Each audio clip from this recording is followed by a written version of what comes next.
What's up, friends? Welcome back to another episode of I'll Call You Right Back podcast with me, your host. My name is Chad Medved. Welcome to my show.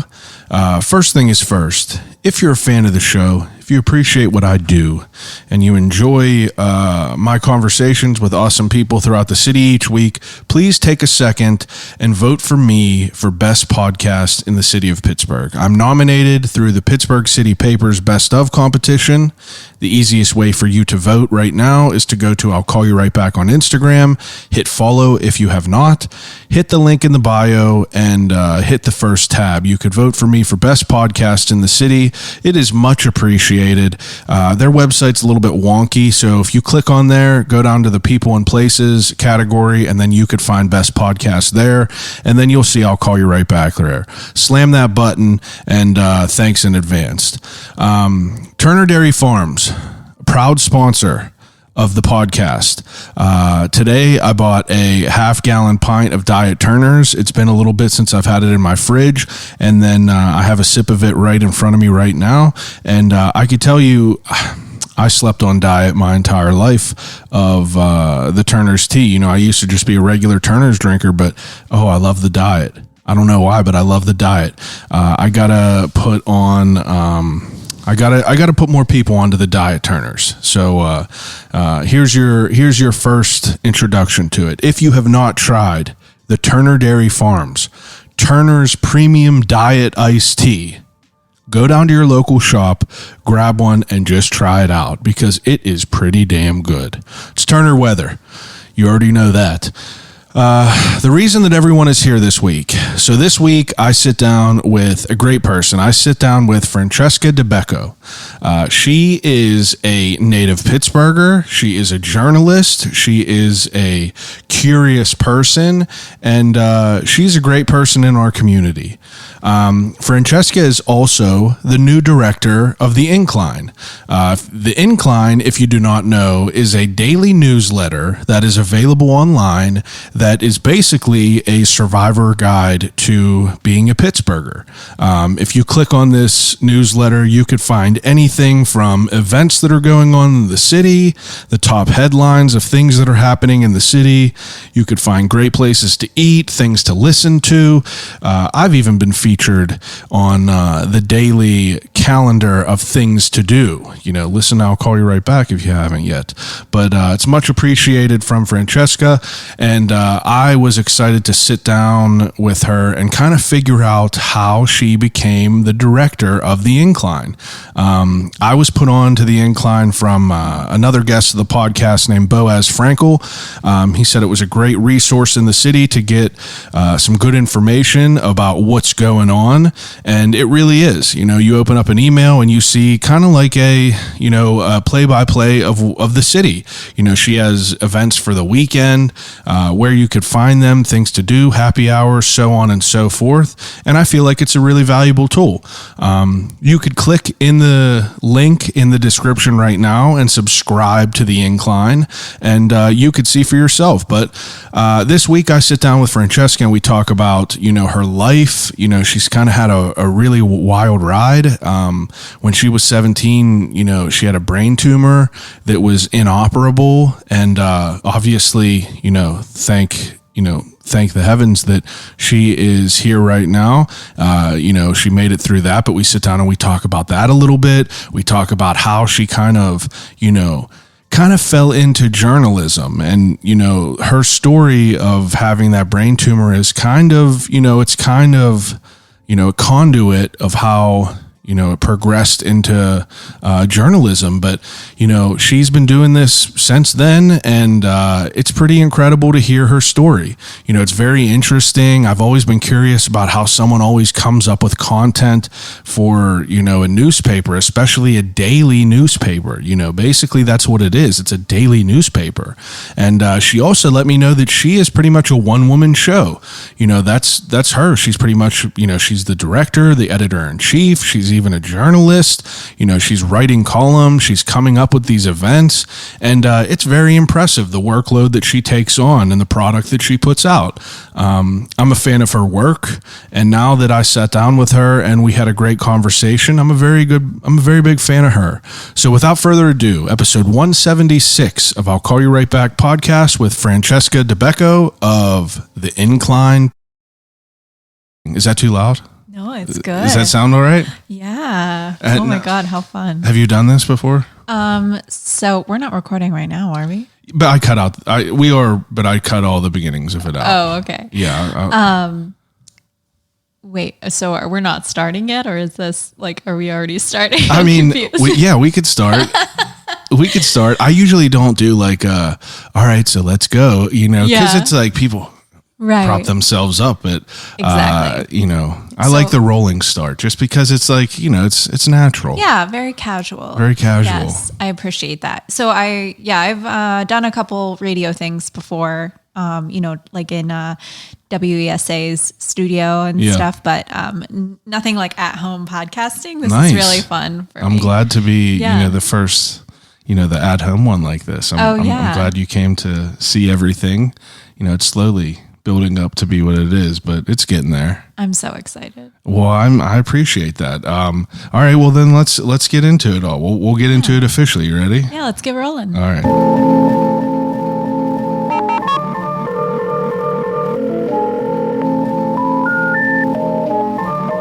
I gotta use the telephone. Hello?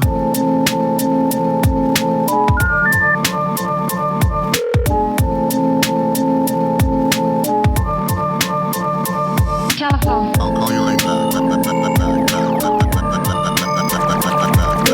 Call you right back.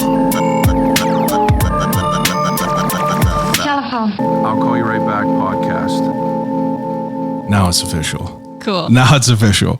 But yeah, I appreciate you coming over. I know that it's we were talking about if I recorded, during the pandemic before we started today. And I did, but I was worried about moving out here for people to travel out to me because it's definitely further out than where I was. So that was a super big concern for me. Where were you before? Right in Ingram, Craft and Ingram. Yeah. So it's 10 minutes from the city, and it was kind of a central location for anyone to come over and talk to me. I had people from Monroeville coming, and I always feel bad whenever I'm hey, I live out in South Point now, so it's it's a little bit of a drive. That's okay. The cool thing is that no matter how far you live from Pittsburgh, you are still Pittsburgh identity. Yeah. And I imagine you frequent the city and, still hang out in town. I grew up not too far from Ingram. I lived in Robinson Township. Oh, okay. So that was a part of the school district out there. So yeah, I'm very familiar with that part of town. Now I'm a North Sider. North Side? Yeah, I love it there. I love it on the North Side. If I wanted to live in the city, I feel that's where I would have been. I think it's so charming.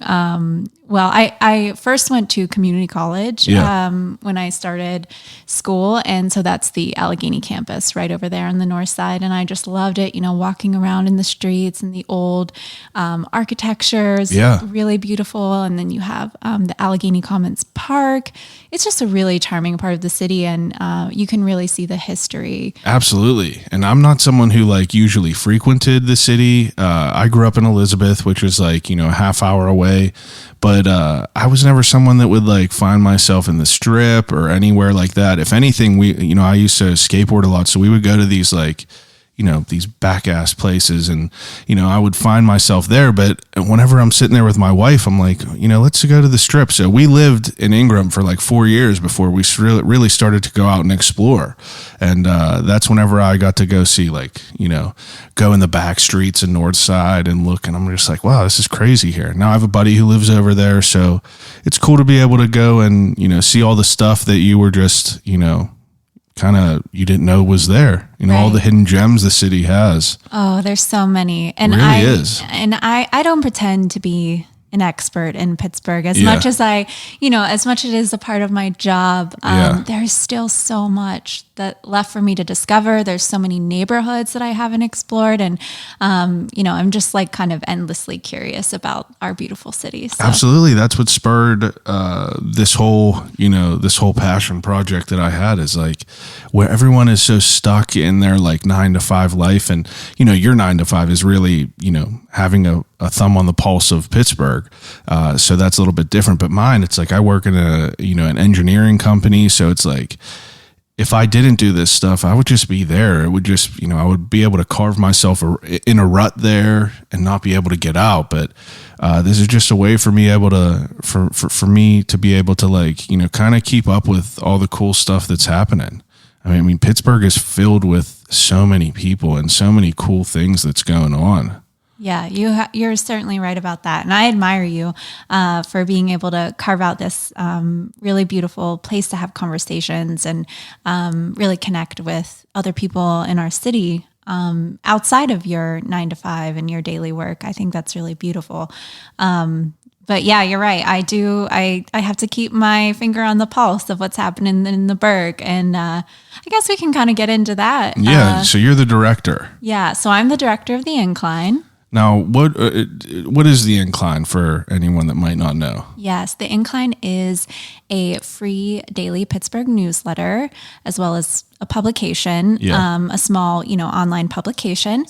And it started years ago, actually, as a small niche Pittsburgh publication with a staff. Yeah. And they produced some really beautiful work about, hyperlocal stories. And I always admired the work that they put out back then. And when did it start?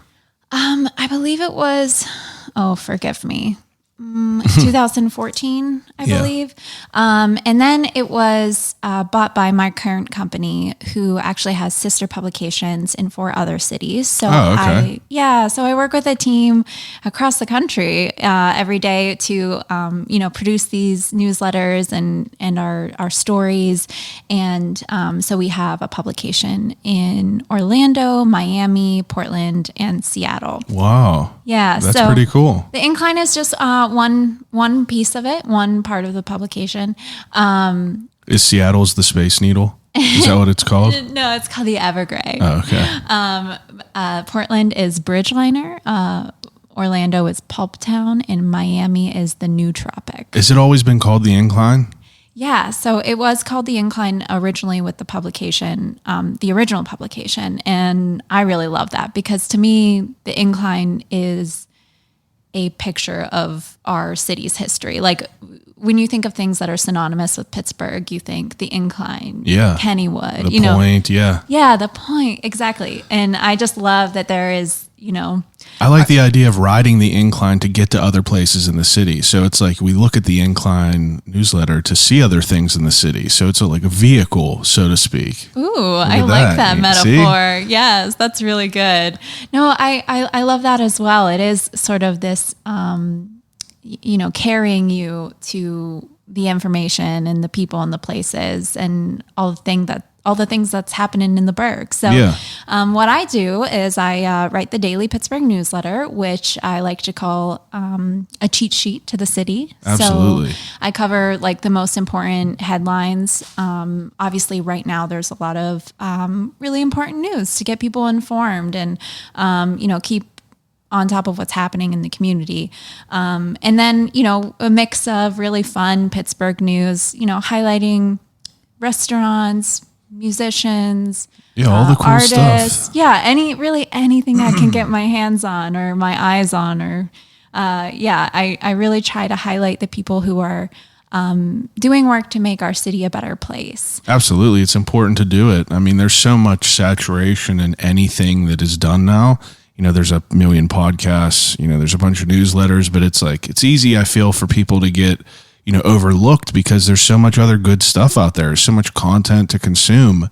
So it's I mean, that's kind of what I want to be as far as like the podcast. Like, it's cool to get the big names on here, but it's like, I like, finding a random wildlife guy on Facebook and figuring out, like, who do you call if there's a raccoon stuck in your house? Yes. And I was literally sitting in my living room one day or sitting in my, living room. We walked outside and a bat flew by, and my wife was like, "Oh, it's a bat." And I was like, what would we have done if that would have just flew in the door? Because the door was open, and that just spurred the idea of like, reaching out on Facebook. Someone knew someone, and it became like something great.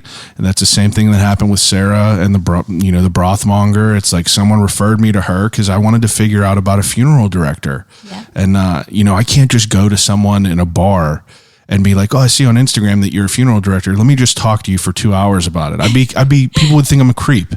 But it's a good way to be able to like, highlight people that are doing things that are benefiting the city, a good person in the community. Yeah, that's so true. And I think that's funny. You think that people would think you're a creep. I would not think that, but the interesting thing is like I have the tagline of being a journalist. So I am there then given the permission to ask people all of the questions. Yeah, absolutely. And I really do love interviewing people, and I do have quite a busy work life. So the Incline is kind of just me. I'm a one-woman band. Wow. It didn't used to be that way. It obviously performed really well when it had a full staff. I'm really fortunate. This summer, I've been able to have an intern with the Pittsburgh Media Partnership. That's great. So they're a really cool organization because they received funding throughout the pandemic, and were able to host interns in different media landscapes like across the city. Wow. So it was really fun. I've been enjoying having her along and kind of teaching her as I'm learning the works of the job. And so I just started in March. So this is my, what would this be? 5 months, 6 months? Yeah, about there. Yeah. And I really do love it. Like you said, that sort of intimate conversations with people who you just come across in the neighborhood. For example, it was Arbor Day. Yeah. And I was like, I want to talk to just an arborist Yeah. in Pittsburgh. Like, Absolutely. I want to know about, the trees and tree care and, what is it like being an arborist in our city and, protecting these beautiful, pieces in our neighborhoods that Absolutely. we kind of take for granted. And so, it was really fun. I talked to a fella named Ben and Ben Adams, and he, shared with me some knowledge that he has about the trees like that are indigenous to our community and, what it's just like, climbing trees in Pittsburgh. Yeah. I mean, like, that's the best way to describe it. Is like, there's things that, I'm curious about everything. I've always been curious about everything, whether it had been me being 6, 7, 8 years old at a flea market, talking to these older people that are selling tchotchkes. I've always just been someone who's been curious about everything. So this is just like such a great way for me to just be able to like, for it to be built up to what it is now. It's just like so nice to be able to think of that. Like, what's up with these trees right here? Let me find someone and ask them. And it's such like a weird world we're living in where everyone's just attached to their phone. And, for a better part of a decade, I was so bad with my phone. I'm still terrible, but I actively try to like, just turn my brain off with it because, I tend to notice so many, young people that don't want to they don't want to call someone on the phone. Everyone's just texting. And, I feel like the conversation is such a lost art. Like you miss so many things with like a limitation of characters. You can't read people's emotions, comedy, like So true. It like gives me anxiety to think about that because, how old are you? Can I ask how old you are? Yeah, I'm 25. Okay, so 25. I'm 31. I feel like that I was like, like our generation was like almost the last of not having phones all the time through school coming up. Yep. And, I almost got the phone has the hooks in me. And I didn't even have a phone until I was like 17, 18. I can't imagine what it's going to be like now. I just feel like conversation is just going to be like, this lost art form, like writing a letter. Right. And I want to I want to make sure that I don't ever forget that. So like, that's why I do this. Doing the work to preserve storytelling. And learning about so many things, like wanting to learn about an arborist. Like that's so great. Right. Now, can I ask, like, was this something that you always wanted to do, is be a journalist? Yeah. Similar to you, I've always just been generally a curious person, always asking questions. I think a lot had to do with the fact that I was sort of an observer as a child. I was kind of shy, didn't speak up a whole lot, but I was endlessly curious, and I kind of had that hidden inside of me. And then I got older, I learned that I had a knack for writing. Yeah. And I just always was attracted to stories because I think that we can learn so much about our world, each other. We can be more connected with our communities, form lasting relationships, live more enriched, fulfilled lives. It's kind of funny. When I was younger, I had this sort of mantra that I kept with me. It was, I aspire to live a life worth putting in a book jacket. Yeah. I like that. Yeah. And it wasn't that I wanted to live anything too extraordinary, but I just wanted to collect stories, I think is what it was. And, and so I guess the thing that really solidified that I would be a storyteller is the fact that, I kind of had a story of my own. And I, kind of found a different level of empathy at a young age. So when I was 17, I was actually diagnosed with a brain tumor. Ah, okay. I saw on your Instagram that you did a lot of work with Make-A-Wish, and I wasn't sure exactly what that was. Yeah. So I was a junior in high school. When I was diagnosed, I was really, really sick, and it was inoperable. Yeah. And so I received 30 rounds of radiation treatment. Wow. Basically, the most amount of radiation you could possibly blast into your brain. That's crazy. Yeah, it was, definitely forced me to grow up really quickly. Absolutely. Yeah, and so I got a Make-A-Wish. Obviously, I was on the older end of, you can receive a wish if you are between 1.5 and 18 or whatever it may be. So I was on the older end, and I received a wish. And back when I was sick, I kind of got through my whole illness by wearing a different outfit every day to my treatment. That was my thing. Keep your spirits up. If you look good, you feel good. Absolutely. That sort of mentality. And so my wish was to be a writer for a fashion magazine. Yeah. Naturally, like any teenage girl. But I wanted to be a writer. So that was the underlying thing. I was like, what can I write about? And at that time, that was, what interested me. And so I ended up covering a week of fashion shows for Glamour magazine. I saw that. Blog. It looked awesome. Yeah. That was, for me as a 17-year-old girl, that was more than anything you could have ever dreamed. Yeah, it really was. And I was, I was still really sick then, but, it was the first time my family and I all flew on a plane together. We went out to Los Angeles. This was we're very much like Western Pennsylvania people. Yeah. You know what I mean? We never really went on a ton of vacations, and it was just an experience that we would have never been able to have. So even before I had my wish granted, I started fundraising for Make-A-Wish. Yeah. And so I got really involved because I think I just, felt this overwhelming need to give back, because it's really hard to be in the spotlight for such a dark reason. I can't even imagine. And as thankful as I am for that experience, I just felt but there were other people who needed it more, or just as much as I did. So, absolutely. And then I started volunteering, and then I started interning my first year of college. So, like I said, I started at community college, and I started interning at the regional office downtown. As the marketing communications part of that team. And so it was really great because I got to interview other Wish kids and tell their stories and participate in different campaigns and, fundraisers. And it was really wonderful. So I actually stayed there for 5 years. Wow. Yeah. All throughout college, I interned there and kind of moved up a little bit. I was intern plus. Yeah. But I did a lot of work. And so then I transferred to Point Park University, and that's where I finished off school in the journalism program there. And, oh gosh, this is a really roundabout way to say, how did you always want to be a journalist? Yeah. So I guess it all has everything to do with the fact that I just really appreciate stories. I appreciate connecting with other people.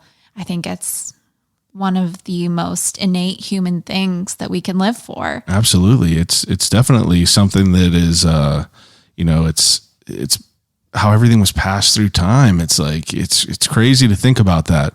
It's it's the beginning of everything. You know what I mean? It's right. Even if it's different languages, different everything, it's like communicating with someone. It's you can't do anything to really show. Nothing is as effective. I guess that's what I'm trying to get at. It's just like, we're speaking to each other. You can get so many things from the way people say things, the emphasis they put on things. It's just like an incredible thing that we're so fortunate to be able to have. I often start thinking about, this is very random, but today even I was thinking about it. It's like I have a dog now, and it's like, it's crazy to think that we coexist and we can't speak the same language, but it just shows how important it is to speak to each other, and how, I feel like sometimes we take it for granted. Yeah. And that's like everyone's texting each other. I hate it because I'm the person who calls everyone, and everyone's hitting the ignore button on me and just texting me back. I know I'll call you right back. It's, that's the way it is though. That's how it is. It's a cool story, like how it all kind of manifested itself into what it is now.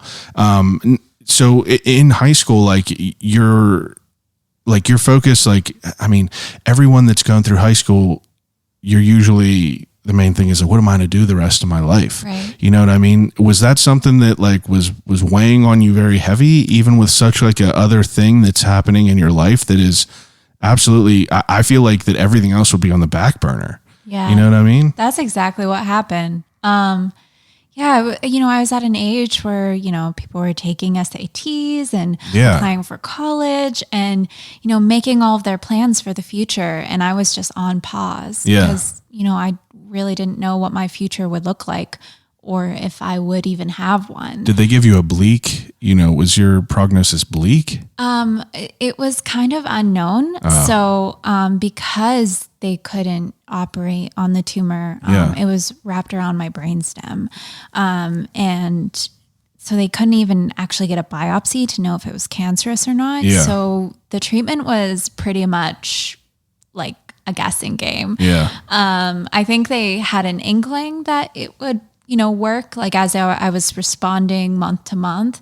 And I'm so grateful and thankful and, fortunate that radiation worked for me. Absolutely. And so, it was really difficult going through that at that time, especially because other kids really don't know how to respond Absolutely. or relate. All of a sudden I felt like I couldn't even have a conversation with kids my own age because we couldn't relate on anything, because I was here thinking, am I going to live tomorrow? And they're thinking about, I don't know, what party they're going to go to this weekend. Yeah, exactly. Yeah. It's a wild dynamic to think about. Right. My cousin, who I've actually had on here, must have been a year and a half ago now.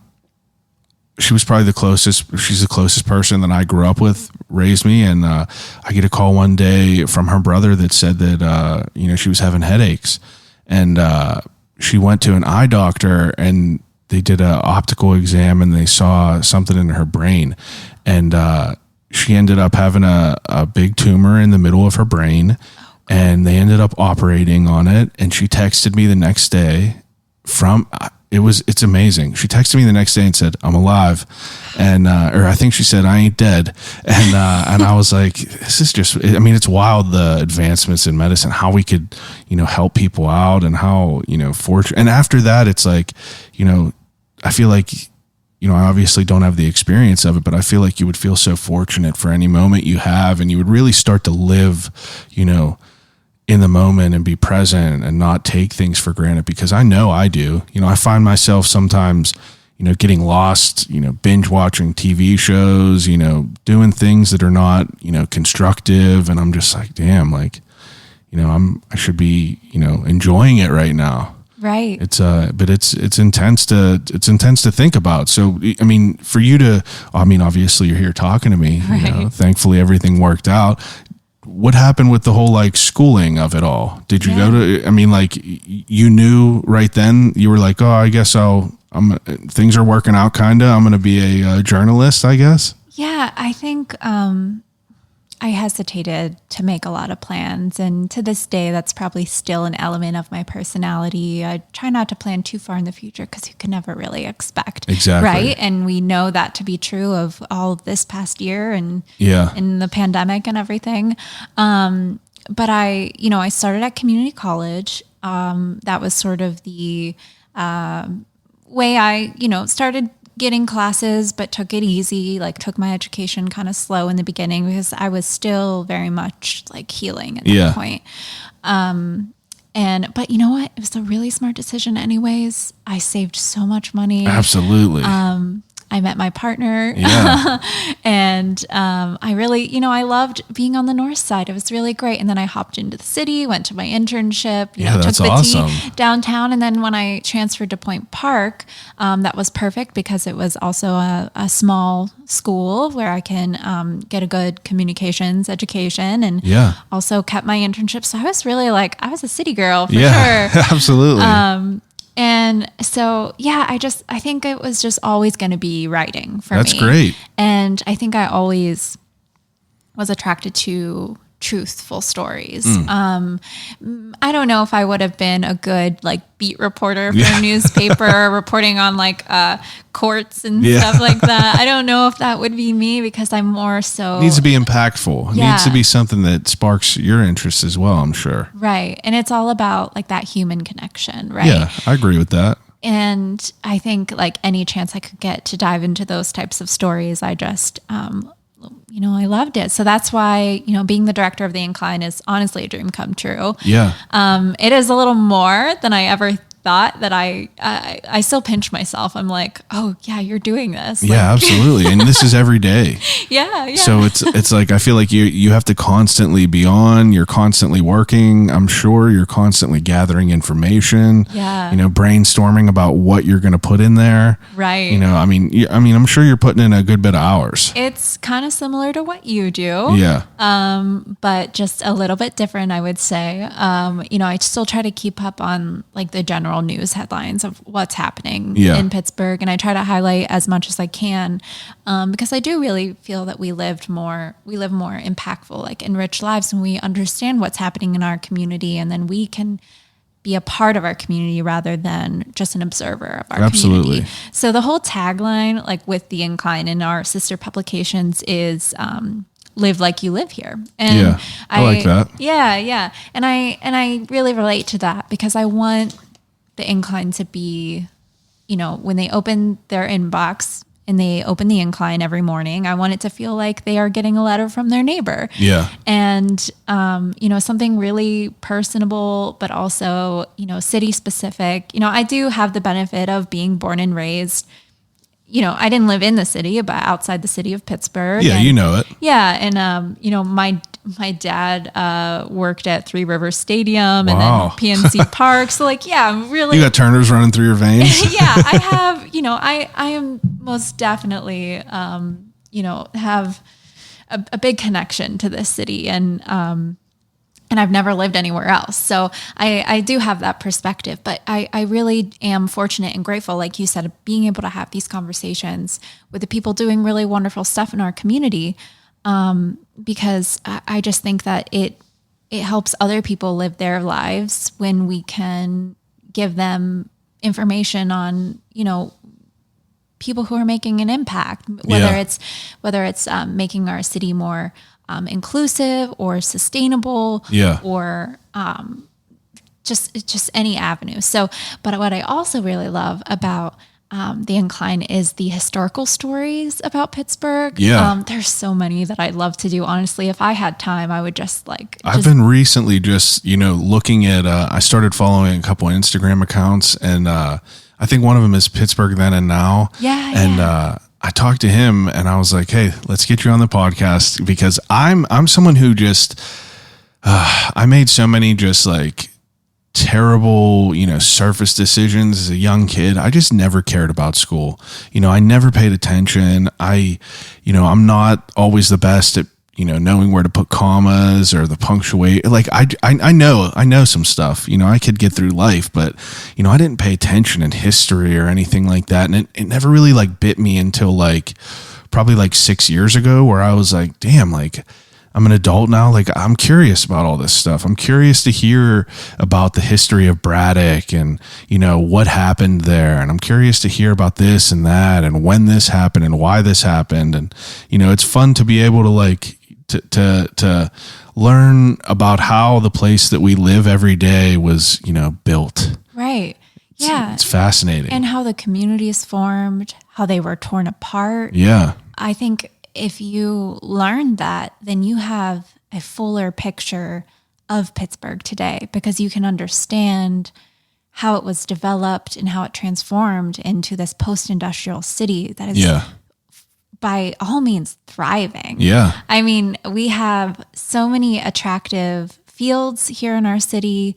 And I'm really grateful to be able to be a part of telling that story. Yeah.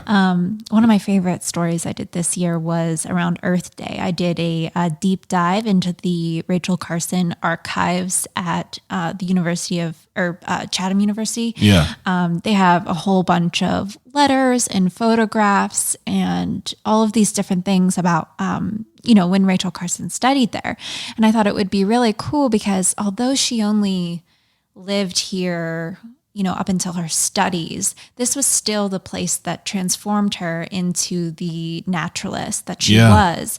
And, she fell in love with nature along the Allegheny River. To me, that's just like, it just feels like such a romantic story. It is. Yeah. It is. And I grew up with, my family had like a camp north of Pittsburgh along the Allegheny River. So I also fell in love with Pittsburgh's nature on the Allegheny River. And so she lived out in Springdale. That's where she grew up. And her family was really poor. But she just spent so much time in nature as a child. And you can actually go in these archives and read like pieces that she wrote when she was a teenager. So she was so prolific and poetic. And she really understood that, we are a part of nature, and we, humans aren't, I guess you could say, we can't pose ourselves upon nature. Nature is beyond controlling. Yeah. And that is really resonates to the world that we have inherited today. And so she, she did a lot of beautiful writing work. And so it was just awesome to look back at the archives and see, what did it look like? What was Pittsburgh like when she lived here? What were the trails that she used to go to study nature? She was like on the hockey team at her school, like back in the day. Yeah. The all women's hockey team. I wish I could have had a more detailed, details to tell you, but I just really appreciated that. That was very cool because I think that we could benefit from learning more about these really important historical figures. She has a bridge and a trail, but what do people actually know about her? I was going to say, I didn't know anything about even the only time I even heard about it, someone was like, do you know about the Rachel Carson Trail? And I was like, no, I have no idea what that is. And I've never heard about it before. And it's like, I've been living here my entire life. And I feel like that speaks volumes on what the city has to offer. Like, there's so many things, different corners that have not been, explored by me. And I just really want to like get out there and like try to, just learn more and try to soak in more knowledge about like what everything is. I find it super valuable, to me. I just want to be the person that people could go to and get the authenticity out of it. I don't want to, Google places to eat in Pittsburgh and have like 10 bullshit things come up. Like, you can go to Eaton Park. Like, I love Eaton Park, but you know what I mean? Come on. I don't want it to be that fake, like, top 10 Yelp places to go. I want people to be able to come here and, listen to these episodes with people and like hear about like someone just mentioning a cool spot and be like, oh, I've never heard about that. Like, let me just look at that. Or like if someone mentions, oh, I love this restaurant here. And, this is just like it's such a authentic way to, learn about things. I don't know. It's overwhelming me because it's like, I feel like I know nothing, and I try to just like keep up to date on this. I try to keep like learning about these places and those places. And I don't know. I try to just make myself better at communicating the cool things to the masses of people. And I feel like that's what you do with the Incline, because whenever I look at that, I don't get a generic, gross feeling, of just like fake things just shoved in your face. It feels like someone cool that's been living here their entire life, this is something cool that I like, maybe you'll like it too. And that's how I want to consume things that the city has to offer. Well, I really appreciate you saying that. Very long-windedly, but yeah. No, I really appreciate that, because I really want that authenticity to come across, because like you said earlier, there's so much information we take in every day, and we only have so much brain space. And I'm well aware of the fact that there are a lot of people who probably skim right over the daily newsletter. Yeah. But if I can, help someone find a cool place to eat or get informed in their local election, or cool things that are happening, different events they can go to. And especially, right now, as like things start to open up in the summertime, and now as, things are getting a little trickier again. And I just think it's, it's so important for people to stay informed, and people don't want to watch TV news, and they don't want to just get headlines on their Twitter. Like, it's something more impactful when you have a person actually. Yeah, that's the whole catch of it all. It's the person that's organizing this all has to be, the right person. Right. You could put someone in there that is not the right person, and they're gonna, it's gonna show in the product. But if you find the right person, it's going to be something that's inclusive to everyone, and something that anyone, any age, could just look at and, kind of get some value from it. I don't want to be just another podcast, another drop in the bucket where it's just like, me just, joking around, like, doing, that's great. I listen to podcasts where people are just like, joking and like, it doesn't really get anything, but I find value in, it's like, I want to have these conversations, but I want to put them out there so people could like also listen to it, because I ask dumb questions that people might not want to ask because of how dumb they sound. No. But it's just, that's the reality of things, and if I could kind of communicate that, if I could kind of do that in a way that could, resonate with anyone, any age, any race, anything like that. I want that to be what it is. Like, this is a constant thing that I'm trying to perfect. And it all comes down to learning more about the city. I mean, and everyone has like their own lives. I have my own life, you have your own life, and they both have been crazy. Yours has definitely been more intense with that, but it's just, everyone has their own story to tell, and in them stories, there's different little tangential thoughts that are, things that could be valuable to someone else. And, that's why I like the long form podcasts. And, that's why whenever you ask me, is there any talking points or anything, a lot of people ask me, like, what are some questions you think you'll ask me? And I don't really have any. I kind of want to just, dig in and kind of figure out where we go along the way. Cause I feel like that's not like, it's not stuffy. You know what I mean? It's not stuffy. I've always, everyone wants the expression, I'd love to be a fly on the wall. But that's pretty much what this is. This is being a fly on the wall of just like a regular person that wants to have a good conversation and learn about other people that are doing cool things.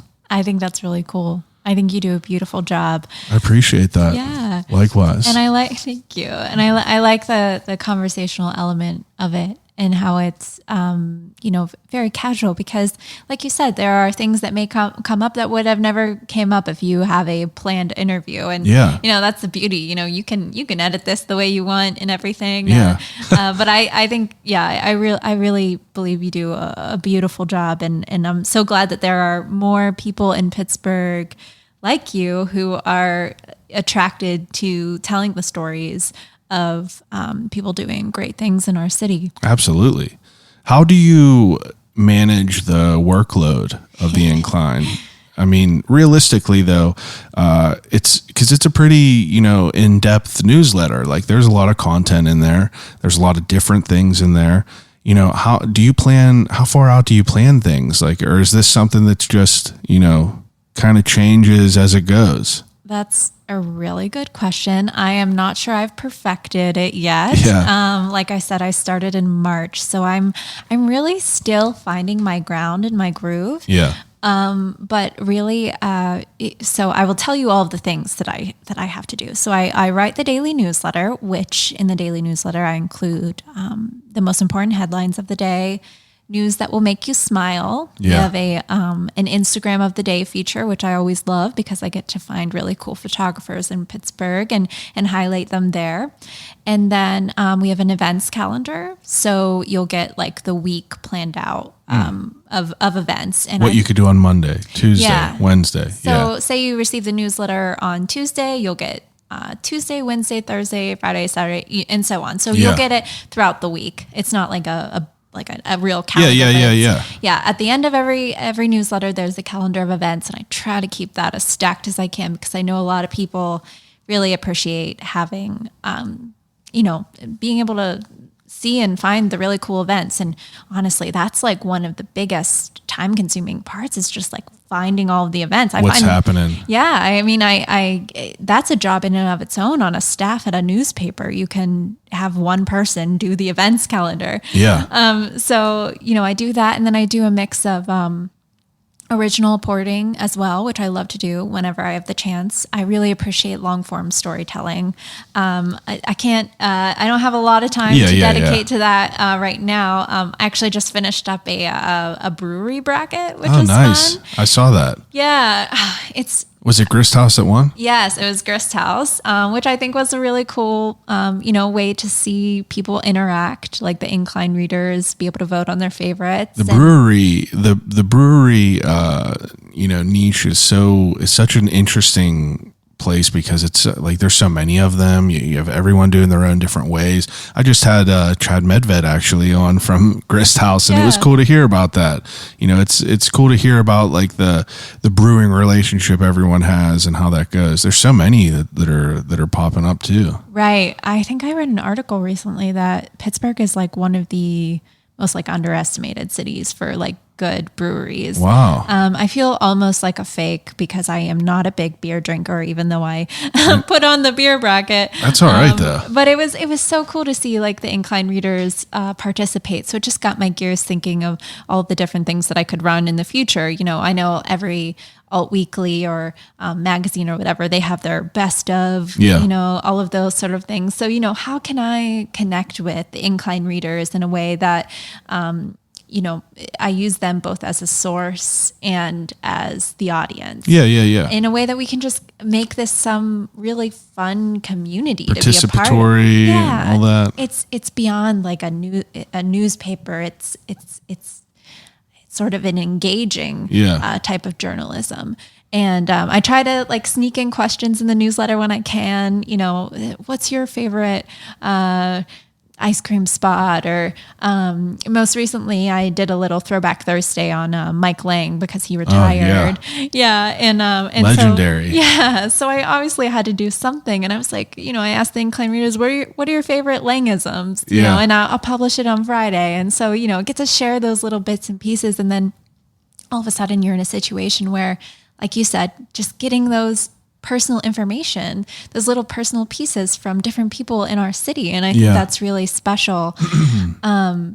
I do that, and I also manage our social media. I am the most active on Instagram. Don't don't look at the Twitter. I'm not as active on that. No, Me either. I try to be. I really love Instagram because I find a lot of good stories there. I find a lot of cool people there. I'm sure I think you Twitter's do as well. a pit. Twitter and Facebook are pits. It's so hard. I can't. I mean, I try to do as much as I can, to make sure the audience there can see. But Instagram is definitely the best place to kind of interact. So I'm trying to use that more. So I manage that. And I also have to be sort of like a community connector in a way. So we have a sales team, and that's how we keep the lights on at the Incline. We have advertisements or different packages in that way.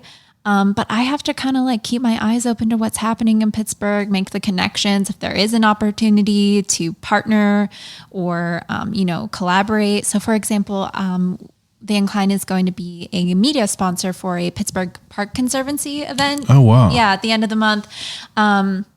They're launching a podcast themselves. That's so awesome. Maybe you'll want to get the Parks Conservancy podcast on Yeah, I'm definitely your podcast. interested on that. So I don't know. I'll still have to see what exactly the podcast is going to entail, but I think it's really cool because probably learning about our parks, what's in our parks. Absolutely. I think that's really cool. It's another way to stay engaged and be a part of the community, live like you live here sort of thing. So we're going to be the media sponsor for that event, and I'm going to go and set up a table and, just kind of do some outreach there and also, help, spread the word about the event in the newsletter. And I think that's a perfect way that we can collaborate and, create something really beautiful. I also did a partnership with the City of Asylum, right when I started back in, I think that was like beginning of summer whenever we did that. And they were hosting a literary festival. So just thinking of ways that we can help each other out and really lift each other up in the city, especially whenever it really aligns perfectly as something like the Conservancy.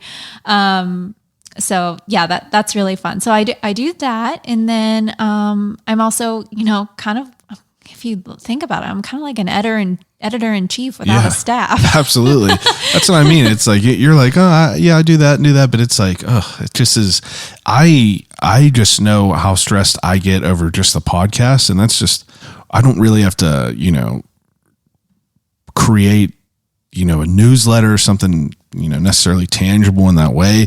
This is just you're kind of doing all the work. You know what I mean? I just got to put a couple things in there, make a couple cuts. But I mean, this is stressful for me. I put in like, easily an extra probably 8 hours a week just doing just podcast stuff. And that's not even like, the time of researching, looking on Instagram, and, it's draining. So I'm sure that your workload is just outrageous to have to, build this newsletter and figure things out. Plus being like a media outlet is, with all the good that comes with it, there's definitely, I'm sure there's bad that comes with it. There's people that always offer, nothing is ever good enough for some people. And I'm sure especially nowadays, media outlets are, I mean, it's crazy to think about that. All the good stuff that you might do at one time, there's always going to be someone that you're not doing enough. You know what I mean? Right. And I've even experienced it with the podcast, and I know it got to be, a whole different level of, orchestration with what you do, because you have such a big project, like every day too. This is just once a week. So I can't even imagine it. Yeah. I guess, It is the dream though for me. It's what I've always wanted to do. Exactly. Like I know that this is a pain, but I love it. Yeah. Well, I admire you because I love podcasts. I love audio conversations, and I don't have the capabilities to do that right now. But actually, my colleague in Orlando with our Pulp Town publication, she has a podcast, a weekly podcast alongside her publication. I'm like, how do you do all that we do on top with a podcast on top? But I think it's really cool how she's been able to carve that into her workflow. I guess I try not to get myself too down about the people who aren't happy with what I do, and just kind of focus on the people who, really get something out of it. And I know you're never going to please everyone, but like I said, if I can just help one person, it's meaningful. right. And something really fascinating that I've found since starting the Incline is the number of people who follow the daily newsletter who don't even live in Pittsburgh. Oh, really? Yeah, people who are from Pittsburgh and just want to stay connected to the city. Wow, I never thought about that. It is a beautiful thing. And I think it does come with the early days of the Incline when it started. And they really, have very Pittsburghy stories about parking chairs or, whatever it may be.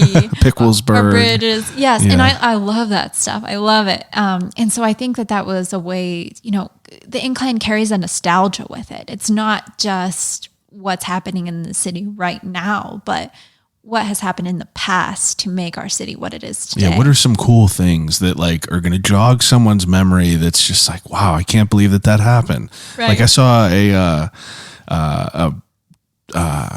I think it was Richard Simmons. He was at Century 3 Mall. And then it was just like a post of all these photos of Century 3 whenever it was popping. And because that was the mall that I grew up on was Right. Century 3. We were right in the middle of Century 3 in Monroeville. And it's I remember asking my mom, I was like, do you remember Richard Simmons going to Century 3? And she was like, oh my God, I forgot about that. And I'm just like, geez, that's, I mean, it's cool to be able to jog someone's memory and start that whole spark of just memory lane. You're just like, wow, that's that. And then that just reminds you of something else. It's pretty easy to, fall in love with the city and, all the cool things that you, that have happened in the past that I don't even know about it, Right. It's interesting for sure. And I think also Pittsburgh has this uniqueness to it where, I don't know, I just feel like people who are born here, raised here, they are just so uniquely Pittsburgh. Yeah. And I don't know if it's because in our city, people tend to stick around or we just have a lot of family connections that Yeah. go back a long time. Why is it like that? Why is there Steelers bars across the seas over in, I think it might have been England. There's one. There's why is it like that? There's one in Rome. Oh yeah, Rome. I think that is. Yeah, That's yeah. wild. It's wild to think about that. And so, I like to think about all the ways if there can be a Steelers bar in Italy, across the pond, then what are the ways that we're connected and through our neighborhoods or, how communities have formed or, I was just thinking about when you brought up the Century 3, one of the really funny stories I remember the Incline in our archives is about the jingle, the Century 3 jingle. Do you know about how it's actually not unique to Pittsburgh? So really? Yeah. Century 3. Don't tell me it. I know. You're gonna steal all that. It really breaks your heart as a Pittsburgher. Yeah. So it isn't unique. There are some other cities that have used it because that person who created it was able to profit off of it in other places because it was just the jingle part, right? But we, as children, that's just ingrained in our memories forever. Lebanon Church Road, Pittsburgh. Yeah, minutes from the mall. Exactly. And wow, that's crazy to think about. Yeah. I'll have to send you that story so you can check it out. It blew up Twitter one time where people were like, my childhood was a lie. Yeah. That's funny. Yeah. So just those little things like that, I think are so fun and can really take us back, but also take us forward. Yeah, I agree with that for sure. It's fun to be able to have that sort of I feel like saying power is a negative connotation, but it's cool to be able to kind of think oh, I'm going to do this whole write up about, places that have delicious tacos, delicious pizzas, whatever, awesome parks to go and have a picnic at. It's just fun to me to think about things like that.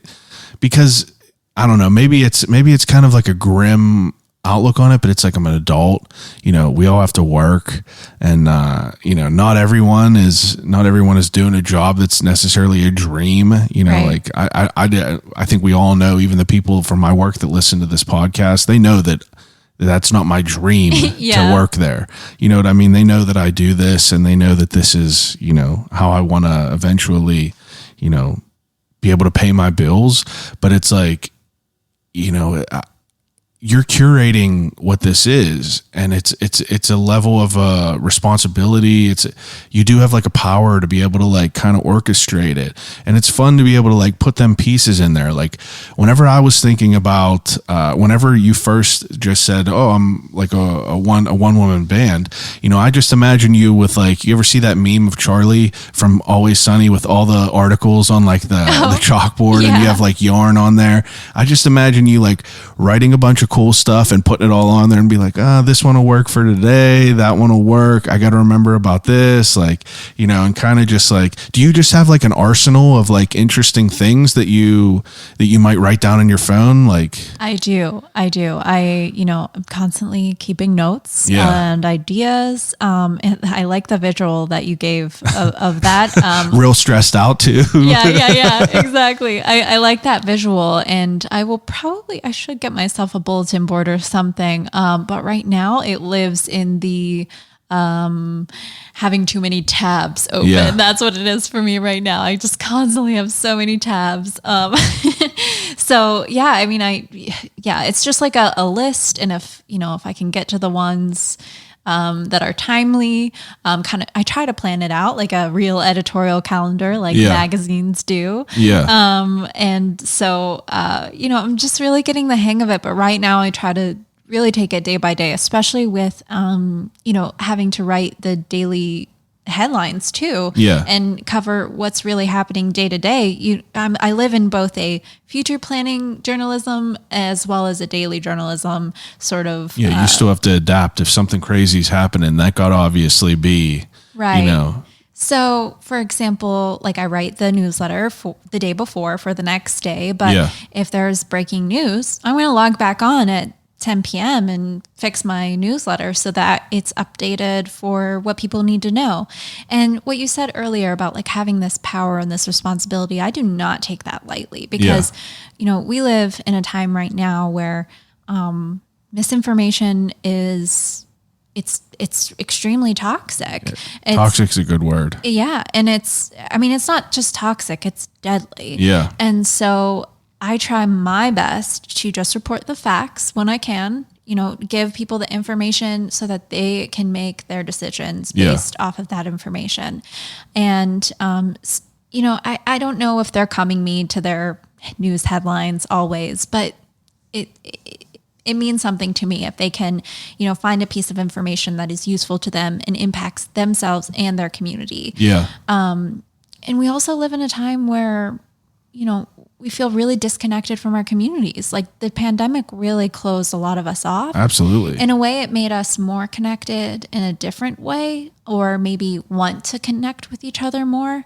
But to have a place where people can come to connect to their neighbors, meaning the newsletter and the Incline, like to me, I find a lot of hope in that people can at least have a space where they can understand what's happening in their community, even if they're forced to stay inside or wear their masks or whatever it may be. Absolutely.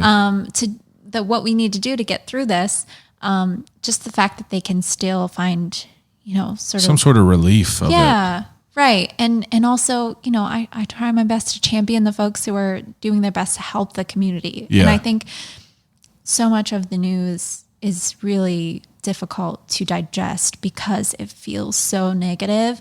And so what I try to do, even if I'm talking about the real realities of our city, the ways that we have disparities and drawbacks and issues, I try to make them actionable in a way that makes people feel like they can do something about it or they can get involved. Rather than just being like you just putting bleak facts out there and them being hopeless. Right, exactly. So say there's a story about, people being displaced by a fire. Yeah.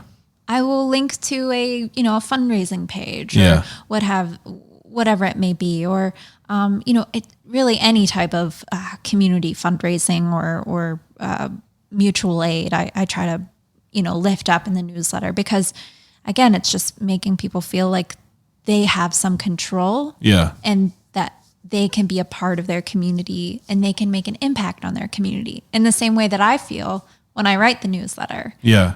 That makes a lot of The sense. same way you feel when you talk to the people in our city that are doing amazing things, and that they can, you can lift them up and highlight their stories and make someone else inspired to do something later on. Absolutely. It's very, very important with all the negativity that's happening in the world. Now, I feel like I have a different, I feel like with what we do is apples and oranges, because like I strictly stay away from politics on the podcast. It's like, is that something that you have like, is that like something that's in your mind with like how, that's like what everything's going on in the news, like whenever the election was happening, like it's such like a taboo topic and everything, and whatever side you are in support of or anyone, it's like you as someone who runs like a newsletter, like a media outlet, do you find, difficulties like keeping up with all that, and like or do you feel like an obligation to put that out there and like kind of keep that, going? Or is it something where you're just like, I'm going to let like the big, I feel like the whole talk of politics is like, people are going to die on their hill, whether it's a red hill or a blue hill. Right. People are going to die on it. They don't care what you have to say about it because they already have their own, their own preconceived thoughts about it. I feel like it would be stressful as like a news outlet to have to put that stuff in there. Yeah. Personally, that's why I don't talk about it on here. I'm like, go to CNN or wherever the hell you want to go and read about it. Cause I don't know enough about it, but two, people don't want, they could hear about that all day. Like I want them to be able to get away from it and, kind of like give them an outlet to not have to just like consume all that toxicity that's out there. Right. I do feel an obligation to keep up with it, but in the sense where it is hyper local and relevant. Yeah. So prior to the mayoral election, I put together an election guide for our readers to know, what races are happening, what seats are up to fill. Yeah. I think that's the main thing. That's good. Yeah. Just giving people the information they need to know that's relevant to be active. But as far as, country politics, like, things that really doesn't take shape in the newsletter. But the main thing is, the things that are affecting people, because reporting on politicians in general isn't political. It's just keeping them accountable for their actions. And they are they're our employees. We pay our taxes so that they can represent us. So if a representative is, fighting for, say, the eviction moratorium that kept people from being evicted during the pandemic, like I see that as something that definitely deserves to be covered. But as far as people's own opinions, I try to stray away from that just a smart move. Report the facts, because that's what it is to be a journalist. And but I will say that everything that I do is community-based journalism. I think that is the most powerful way to make an impact. It's effective. Right. Definitely effective to have a community-based, content of it all, because like you said, it's you want it to be relevant. Like I want it to be relevant. I want to know I want to know what's there. Like, cause I feel like, I could open your emails and I know that whenever I look at that, this is what's happening now. This is what's going on. And I appreciate that in a different way than I appreciate, going to big news outlets and like reading those headlines and just kind of keeping a tab on what's happening in the world. But, it's so far out there that I don't know. And it gives me so much anxiety that I tend to like the good stuff a little bit more. Well, thank you. I'm so glad that you like opening up the newsletter and it feels good to you to read. I hope a lot of other readers feel the same way. And I do have to say, I couldn't do this job if it weren't for other amazing local journalists. So I pick and choose what I put in the newsletter based on what I see reported. Sometimes it's not even reported from local news. Sometimes it's like a funny Reddit post or a tweet or an Instagram post, like anything that's Pittsburgh relevant. But as far as the news is concerned, I love to be able to highlight local journalism. It's so important. It's so important to a healthy community, a healthy democracy. You can see, communities that are struggling are the ones that have news deserts. Yeah. When we inevitably lose a lot of newspapers. So we're entering this different sort of media landscape. It's kind of weird. It's changing every day. Like you said, you're a podcaster. This is how a lot of people consume news. Yeah. I'm, show up in people's inboxes, and it will only keep evolving. So, I just gotta shout out those local journalists. Love the people keeping us informed and keeping Absolutely tabs on the community. That's what I was going to ask, is like, a lot of it is like, where do you get a lot of your content? But I mean, realistically, it's going to be, I feel like it would be the same way I see a lot of things, different people's Instagrams, like you said, tweets, Reddit, that's really where I find people to talk to, is like, I'll come across just someone completely random, or I'll get an idea where I wanted to talk to a beekeeper. I wanted to talk to a beekeeper. Just go on Facebook. Do you guys know a beekeeper? Someone surely knows one, and that's what happened. Turned out the girl went to my high school, and like, you get.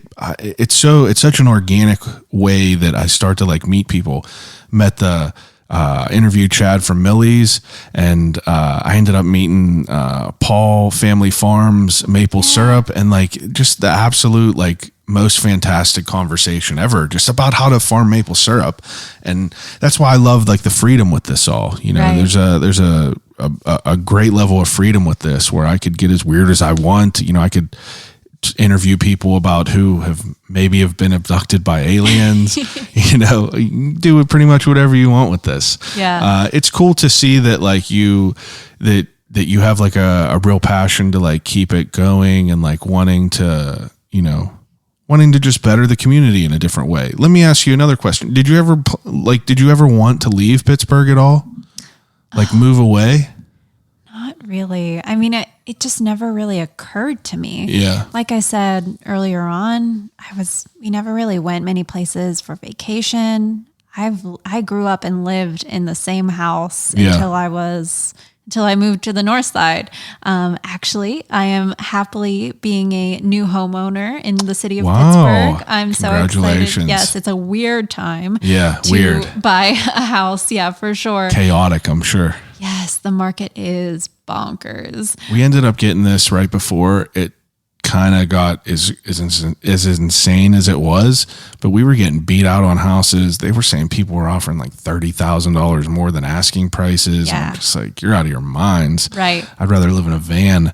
But luckily, me and my wife were waiting. We were looking for 2 years, and then chaos started to happen. But luckily, we ended up getting in here, and congratulations on your house. Thank you. Well, we still got to do the inspection, so hopefully everything goes well. But I'm sticking on the north side of Pittsburgh. That's great. Yeah, it's I'm going to Brighton Heights, so just up the hill a little bit. Yeah. But my partner and I are really happy, just to have our own little backyard and porch and all that good stuff. We love to cook. As much as I love to eat out and eat amazing food in Pittsburgh. I don't know if I mentioned this, but prior to starting at the Incline, I did a little bit of freelance writing, and I did a little stint in food writing too. So I love food in general, because I think it is the best way to learn about each other and cultures, and the best way to, best conversations that happen over a meal at a table. And so I love, connecting to food and nature and everything like that. So anyways, I did a couple freelance writing. Like you said, you had a brothmonger, Sarah McAlley, on here. And I think that's how I came across you. Yeah, I'm pretty sure. Because of that write-up, because of her. Yeah, that's how we connected.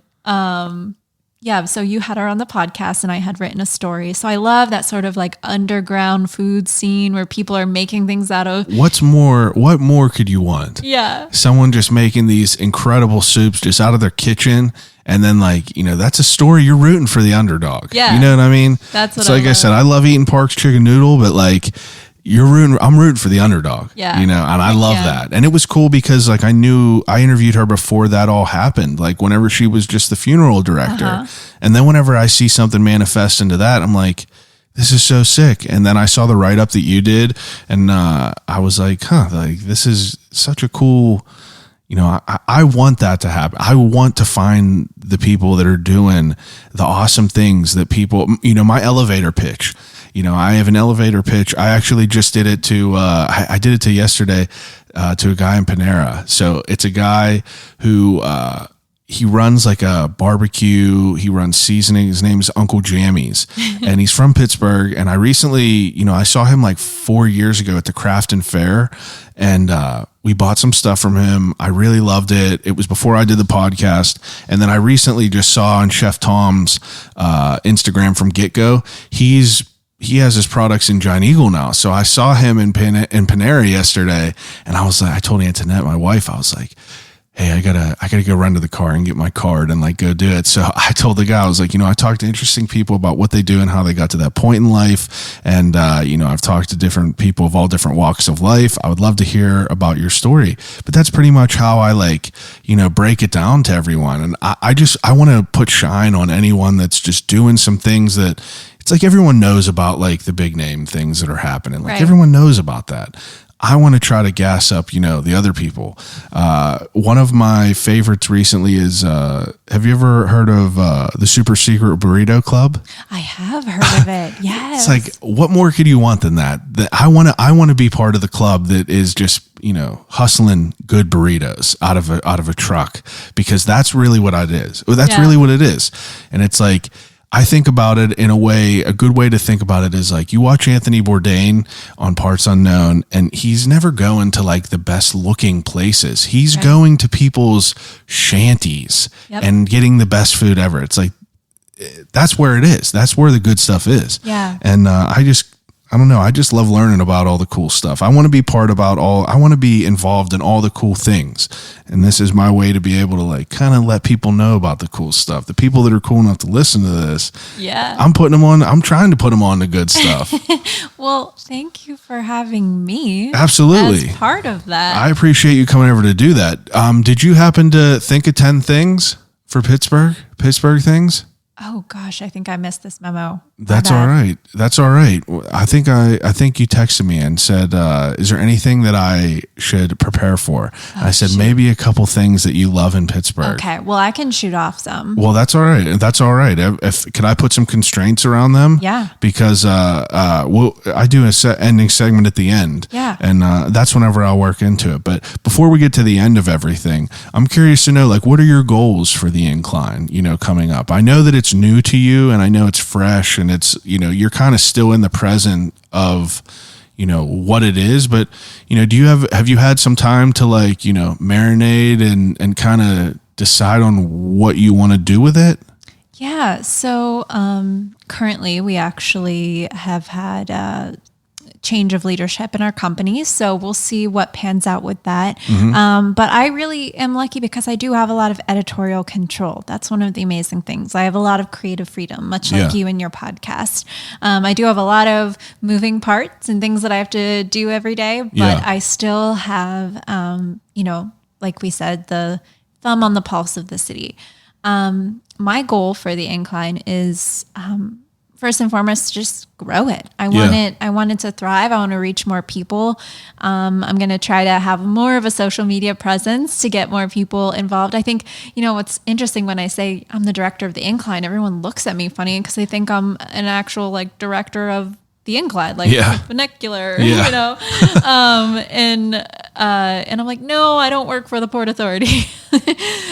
So I think it's really about getting more people to know about the Incline, getting them to subscribe or, just even recognize it as a place to go for information, whether it be things to do, cool stories, good history, that sort of stuff. I really just want to keep the authenticity of it. Let me ask you a hard question. I'm sorry to interrupt you, but it fits with this. How do you prepare to do this in a way where it doesn't feel, how do I say it? I get a terrible feeling whenever I'm like looking at Instagram or something like that and I see a sponsored ad. I never did a sponsored ad for the podcast, and I know it's effective, whether it be on Facebook or anything, but I just feel gross whenever I do it. Yeah. I don't want that.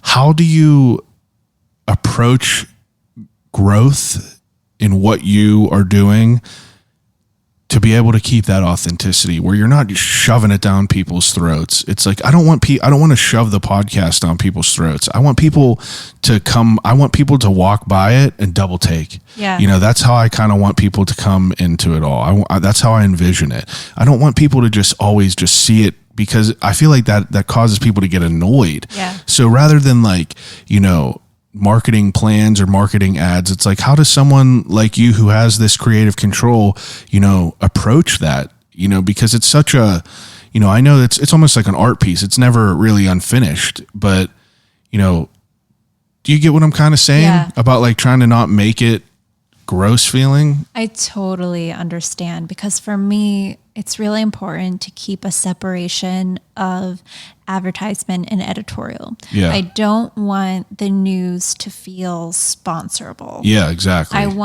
There are some things, okay, for example, the Incline has a free platform where you can subscribe for free, but you can also become an Incline insider, and that's $7 a month. The price of a permane sandwich or whatever. It's not too bad when you try to. Yeah, that's like a cup and a half of coffee. Yeah. It's a Millie's milkshake. Yeah. Whatever. So there is a way that people can pay and become a member and get member perks. For example, they can get discounts to events, opportunities for giveaways, as well as unique content within the newsletter. So the newsletter that comes out, if you're not a member, you'll get the non-member newsletter. But if you're a member, you'll get a special section where you have member perks. So something I run frequently is a game of I Spy. So I'll take a close-up picture of a place in the city, ask everyone, where do you think this is taken, and what can you name the place or the location? And they send it in, and they get a shout out in the newsletter, and it's really fun because people are just testing their knowledge. Yeah, of that's cool for sure. Yeah, and it also brings a good opportunity to share some cool stories, especially if the location is significant, like historically, or whether it be a mural. We'll share the artist's name, the story behind the mural, something like that. So we also do like trivia. I haven't done a lot of trivia, but that's on my list of things to do. So that's something that members will get. And then every Friday newsletter, I give them a exclusive member guide for the weekend. So I try to pick cool things that are happening, or kind of more of the under-noticed things maybe that I see that I'm like, oh, that's really cool. I appreciate you for involving me in that one time. Oh, yes, I did. That was another thing that I saw. Boaz Frankel, he was like, hey, I saw you in the newsletter today. And I was like, oh, that's nice. Yeah. See, those are exactly the things that I want to give our members or non-members a chance to see and hear and taste. And for example, a week ago, I did a member guide that was all themed around peaches because it's peach season. Yeah, I saw that. Yeah, so like, where can you go pick peaches? Here's this restaurant who's making peach pizza, and then there was peach pizza. Yeah, where was that at? It was I'd love to know. Oh gosh. Well, Threadbare Cider House has a peach pizza, but then there was another one at Driftwood. Driftwood. There we go. I'm so sorry. I always hear about Driftwood's pizza. Yeah. I have not been there yet. I haven't been there yet. I haven't been to Caliente yet, but I've been meaning to get those crossed off my list. Yeah. So that's really fun to be able to give people like a curated guide to the weekend. And so that was a roundabout way of telling you a way that we can make income and grow, while also remaining authentic to the readers and what they want out of the Incline. But as far as like the sponsored posts go, I totally know what you mean. There's a amount of control I don't have over that. Yeah. But what I try to do is make them align with our mission as much as I can. So, for example, a way to grow that doesn't necessarily involve advertising dollars is the partnerships, like I said, with the Pittsburgh Parks Conservancy, that event we're doing later in the month. That's a way I can reach more people, possibly, get more people to sign up, and therefore just like get them into the newsletter so they can see it, feel it, see if they like it, and then move from there. Maybe they become members later on. And the other thing that works for advertising that is also like a perk for readers is giveaways. I mean, absolutely, that's all it's over. Effective. Yeah, it's all over Instagram. It's a way that people can grow. We had like a ticket giveaway for the Taco Takeover Festival. Oh, wow. Tickets to that. And so I just think, anytime you can offer a perk as well as feature something that is specific or, relevant to your community, like you and Turner's Dairy, like that's perfect. I don't see harm in pushing that. That doesn't feel icky to me because it looks and feels Pittsburgh, right? So that's absolutely that's my same goal. As long as it feels authentic, it doesn't feel, icky in that way. That's why I agreed to work with them. It's like I grew up drinking it. So it's like I don't have to, it doesn't feel like I'm lying whenever I say like, I love Turner's Tea. Like I do. Like I that was what it was, in high school, that's what they served. And it just doesn't feel, there's a way to not do it. I've had people reach out to me for ad reads and stuff on here, but it's like, one was like a construction company, and it's like, if it's not going to work, I ain't going to do it. Like I'm not in it for just money. I did this for long enough with no money.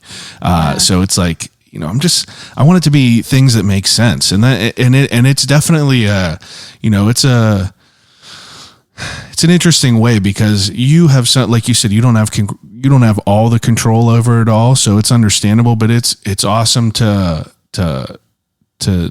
I could tell from you, it's like, just even though you don't have all the control of it, or you still are trying to be creative in the ways that you are doing it and trying to, be as effective as you can, because in the end you want it to grow. Like if you need it to grow, it has to be growing. Yeah. And it's important to do that because just like mine is, like, I want more people to see it. Whenever I see each month the numbers go up, like it makes me feel good because it's like, it reminds me of like, have you ever played that game Mega Man?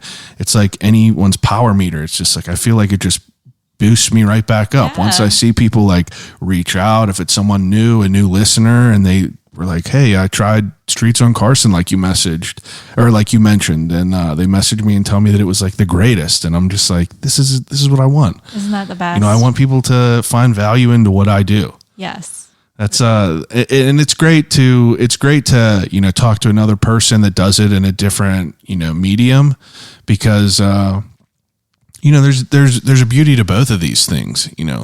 Podcasting is a different way, and it's a different, it's a different world compared to like, reading something, but it's beauty to coexist to coexist together. Yes. Definitely agree. And you know what? Next up, I have to interview you because we got to share your podcast on the Incline and send all of my folks to you so they can get in the know what you're doing and, lift each other up, because that's what it's all about. That sounds good to me. I appreciate that. But I loved learning about the Incline and, everything you're doing with it. And, it's exciting. Like I know it, like I said, you're new, or like you said, this is new for you. So we're going to have to come in a year from now and see how everything has been progressing. Yeah. Because, there's a bright future ahead for everyone. Hopefully by next year, I'll be somewhere on a different level as well. Oh, yeah. It'll be fun to meet up again and see where we both are, both sharing absolutely cool stories in the Berg. Absolutely. Okay, so let's get to the fun and the most important segment. I do an ending segment with everyone. It's called Desert Island Questions.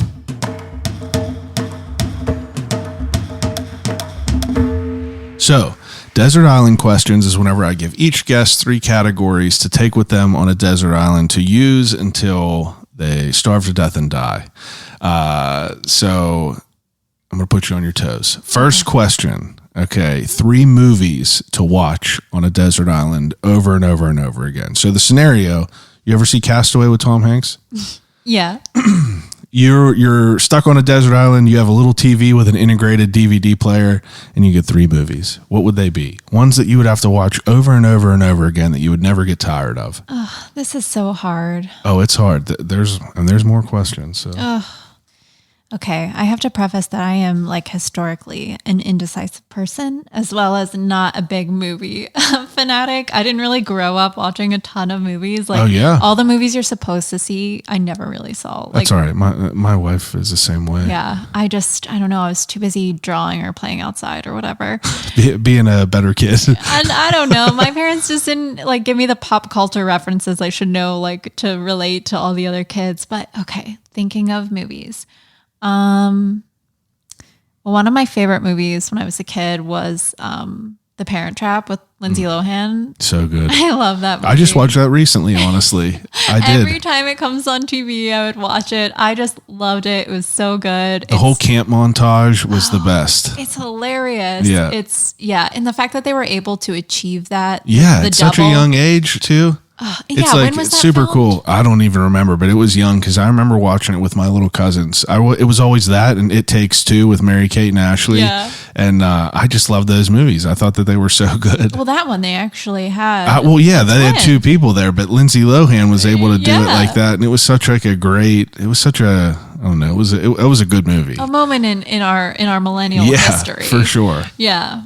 Okay. So two more. It kind of holds up too. Like it's not really super, cheesy. Some movies that you watch, like I tried to watch. Were you someone that watched Disney original movies? Yeah. Like I watched Motocross the other day. Yeah. And I was like, this doesn't really hold up that much. Right. Brink does, but other than that, yeah. But back in the day, those were Parent Trap, such a Yeah. good movie. Loved that one. Kind of a dark premise if you think about it. Oh yeah, for sure. I You're mean, just the you have two evil, kids and one of them just you get that one and I get that one and we never talk each other Oh again. yeah, definitely a idealistic version Yeah. of what would happen. Yeah. But yeah, for sure, that's a good pick though. I Yeah. could watch it over and over. yeah, I could watch that over and over for sure.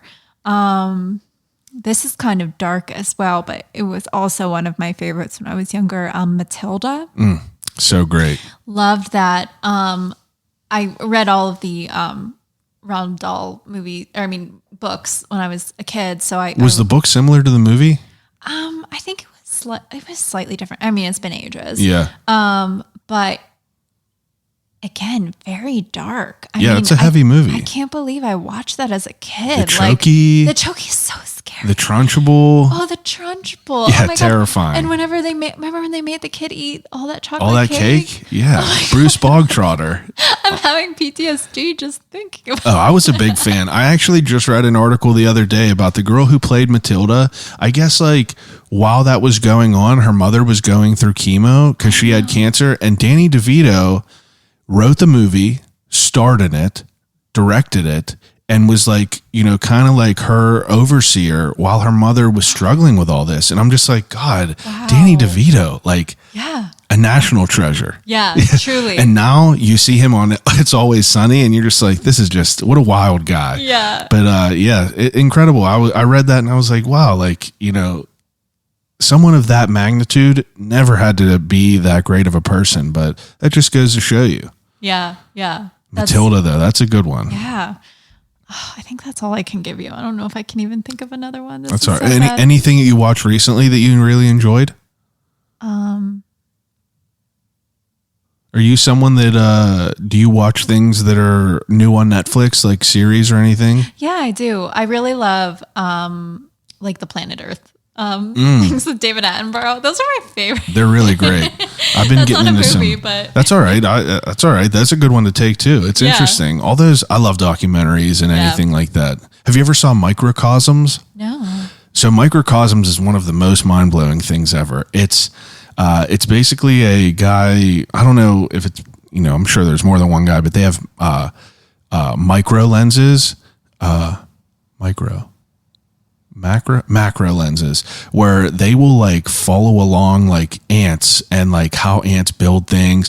They have, and the footage is so incredible, how ants live their lives underground. They have spiders, fish, everything, but it's all the bugs and how what their meaning of life is, and it's just kind of intense. So you're telling me it's a real life bug's life? documentary. Pretty much like that. Yeah. Bug's Life. What a wild movie. Yeah, bringing back these classics. Yeah. But that's a good one too if you're interested in things like that. I recently watched a documentary that blew my mind, and I already was very interested in this topic, but if you have a chance to watch it, Fantastic Fungi is an I just saw a preview of it. oh my goodness, it is mind blowing. I mean, mushrooms are life givers and like amazing. We were sitting upstairs yesterday and I like scrolled over it, and on Netflix they like populate and it'll just play. And I remember the preview was over and I didn't think my wife was watching. I thought she was doing something on her phone, and she just goes, and she goes, I'd watch that. Yeah. I was like, yeah, we'll watch that. Nice Definitely one. crazy. Yeah.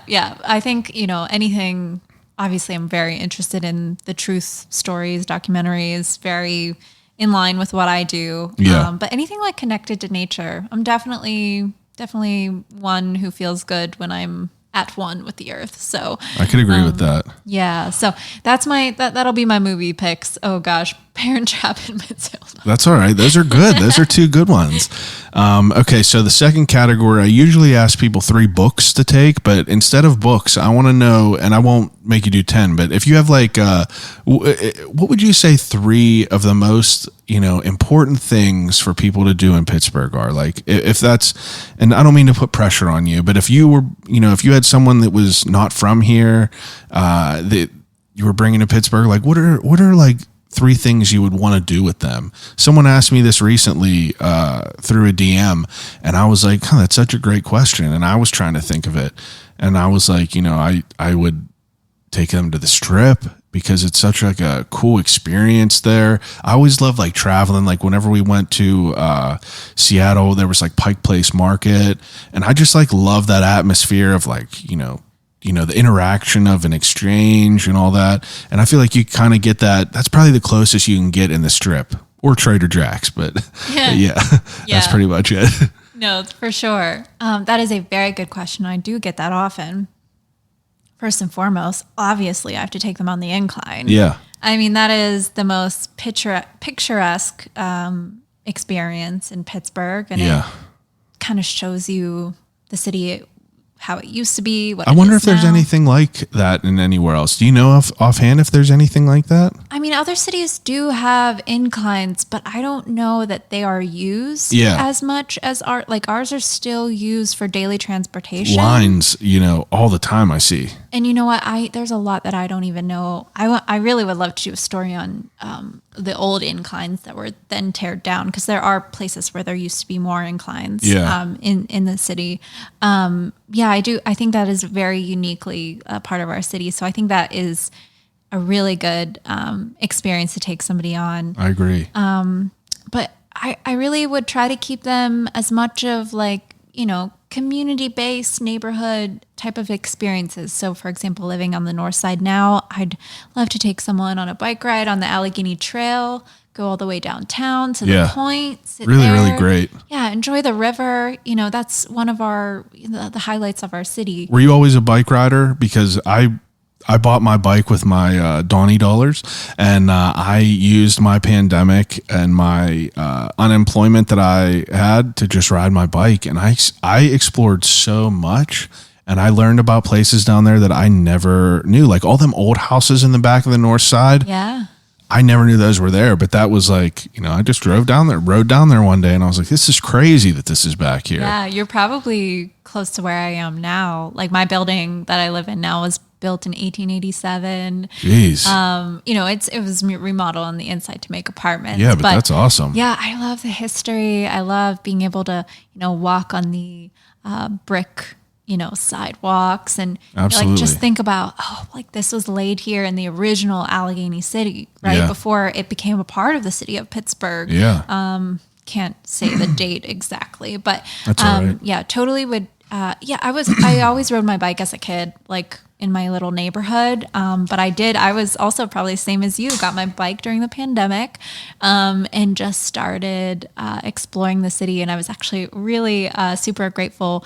One of my best and oldest friends, who we rode bikes together when we were younger in our neighborhood. She moved close by where I am on the north side. And oh, wow. And during the pandemic summer, when honestly, I wasn't working too much then. And things were just crazy. We just like went on bike rides all the time. It's great. In the nighttime. And it felt like we were going back to like how we were when we were kids. I'd just like shoot her a text, like, want to ride bikes. And it's such a fun, like, it's such a fun thing to do. And it's like, last time I rode a bike was probably like I was like 12, 13. And then I bought my bike and I was like, oh, I'll buy this bike just to, who knows if I'll really love it, because I get into things and I might not love it, but I just became obsessed with it. It's like, it made me really think that like, that's the closest that we'll ever feel to like, real cowboys, like riding a horse. It's like, we just have this little bike, you just tie it up to a little stand and then you could just rip down the road.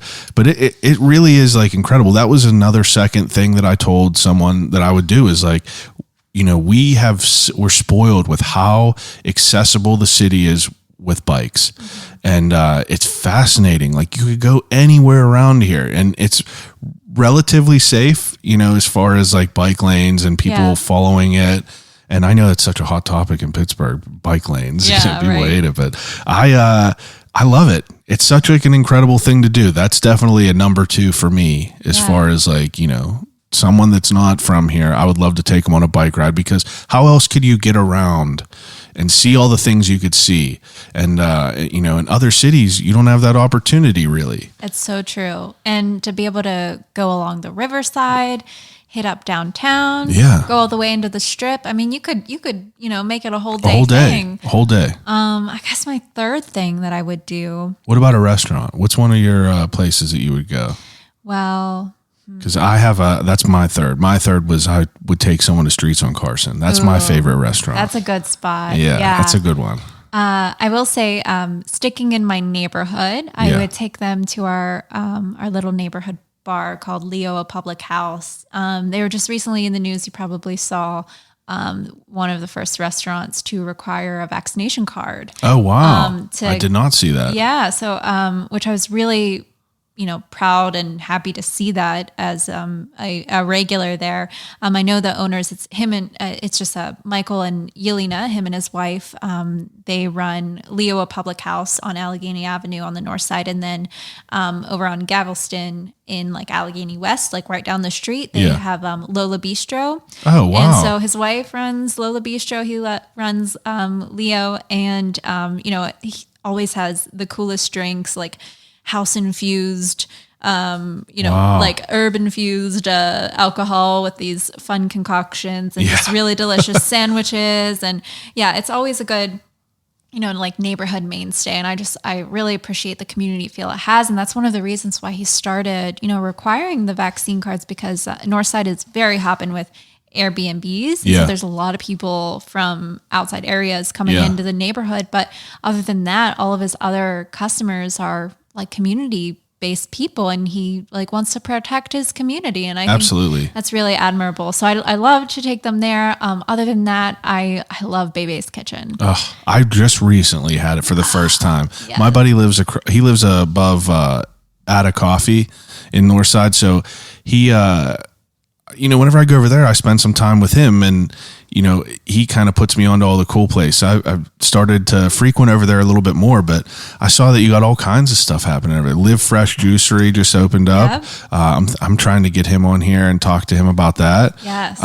But there's a lot of great stuff over there. It's a really cool place. You go down the road, what's the main road that Ada Coffee's on? Western. Mm-hmm. It's like you walk down there and it's like you feel, I don't know, it takes you back in time, and it's such like a fun, it's a fun thing. And like, we'll walk down to the park, and, it's such like like I said, if I was to live in the city, I would definitely, me and my wife both talk about it. It would have to be on the north side. Yeah. It's really a great place over there.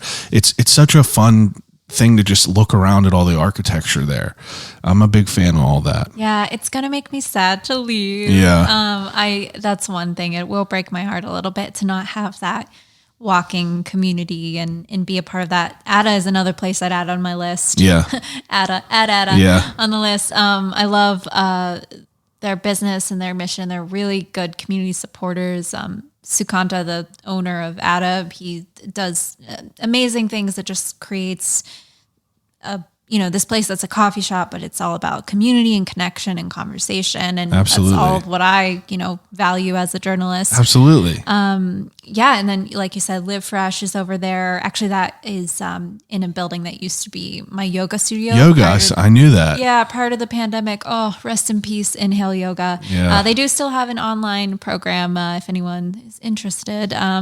Unfortunately, that I really did love that, having that there. But you're right, it's a really lovely spot, and I've loved living there. We've lived there for about 3 years, and it's just time to get a little bit more space because I work from home and I need an office. There's give and take with everything. It's like to have your own place that you can call your own, that you could not worry about. Like if you want to do something and put something on here, paint a wall, you don't have to get your landlord's approval. Yeah. It's just nice to have your own spot. And everyone wants to, who wants to pay rent all the time? Exactly. It's nice to be able to put some money towards something that you're eventually going to get something from. Right. So you said you just recently tried Bebe. So that would be the other place I'd take someone. What a great place. It is my favorite food.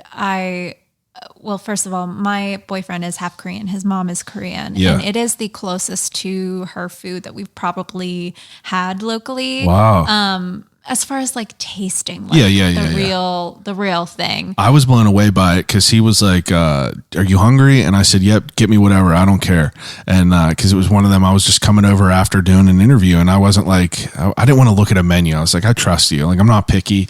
And we went and picked that up, and I opened it up, and the smell of it immediately. I was like, oh my god! And I was like, I've never been here. And his girlfriend was like, oh, we go here too much. Yeah. And honestly, I haven't been back since. I need to go back and get it, but it's hard because I'm a creature of habit. If I'm going around in the city, I like to try to get to new stuff, but like I find myself it slims so much, and I had streets, and I like to go back, and that's the only downfall of living out now is like it's a little bit more of a trip to go and get a nice meal, and that's but I'm happy with like you said, you're gonna miss it, but it's worth it. Yeah, and I think I'll still be pretty close. I'm a hop skip down the road. Yeah. So at least I'll still be able to explore, and I feel like that's part of my duty too, Yeah. for my job. 100%. So like be out and experiencing the community. It's been a little bit difficult, with the pandemic, and honestly, even though we're able to go out to eat more and do more things, there's a part of me that has, 1 foot left in the door, kind of like still, like you said, a creature of habit and kind of being a homebody. But, trying to be as involved and, experiencing the community as much as I can. I really want to try to get to some other neighborhoods and kind of try things that are a little bit under the radar, or actually just talk to people in those communities and tell me what their favorite spots are, what their favorite elements people of who their lived here for 20 years. Like, what do you love about it? Yep. I know what I love about it. What do you love about it being here for that long? Yeah, Because I'm sure what I love about places like Braddock is going to be a different answer than someone who grew up there and has been there their entire lives. Absolutely. Okay, those are good answers. Now the third category is 3 CDs. So you get a CD player, a skip, one of them round ones that has an anti-skip on it, and you get 3 CDs. Oh gosh. I know, it's a hard question. Okay. So right now I'm really into Cronbin. Have you ever heard of Cronbin? No. I don't even know how you would explain it. Like instrumental,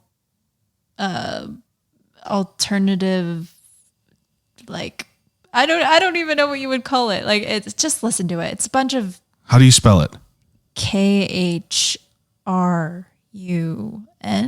Okay. I might even be spelling that wrong. I'll send you a link. Yeah, send me a link because I would listen to it for sure. Yeah, it's very jazzy, groovy. It's like one of the things you can throw on and just like Cook clean a your meal. house. Yeah, or I love cook. that. Yeah, that's what I need. I need more of that. Yeah, that's my vibe.